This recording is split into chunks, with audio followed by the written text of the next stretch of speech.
otočil sa, čakal na doplnenie Alexa Sobčíka, ale doplní Roman Haša a ten dokáže zakončiť znútra pokutového územia. Roman Haša, gól!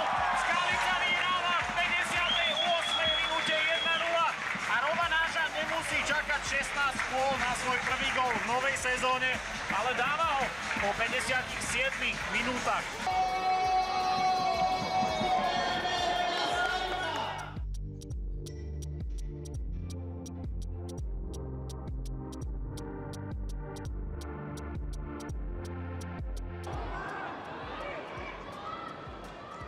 Pekný dribling a koncovka, ktorá sa odkala do červ a Žilinčania vyhrávajú od 38. minúty 1-0. Autorom gólu je Andri Ado. Veľmi pekne to urobil, potom v centri sa ocitol na chvíľočku mimo pokutového územia, ale potom sme videli jeho pekný dribling.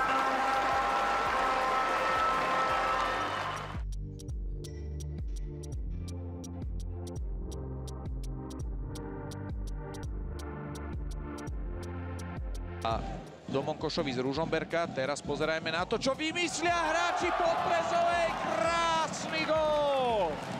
Marek Bartoš sa prihlásil do súťaže o gól mesiaca, pretože toto bolo zakončené naozaj exkluzívne.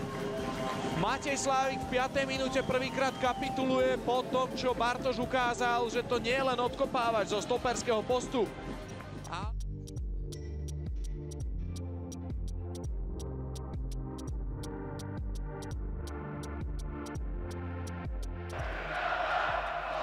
Bukata. Bajnovič si trúfol na strelu a je z toho gól! Bajnovič to trafil veľmi pekne a dáva svoj prvý gól za Trnavu. A toto je Filip Bajnovič, akého poznáme z Trenčína. Presne takýmito gólmi sa prezentoval aj pod hradom Matúša Čáka.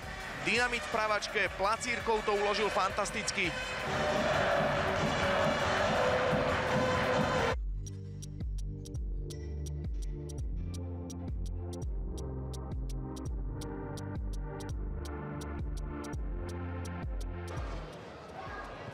Áno, bol veľmi pohotový a urobil to skvele.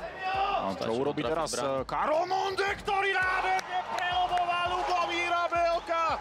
Tak toto si naozaj zaslúži potlesk. 26. minúta a Vion, zdá sa, našiel minimálne v tomto zápase strelca. Krásny futbalový moment.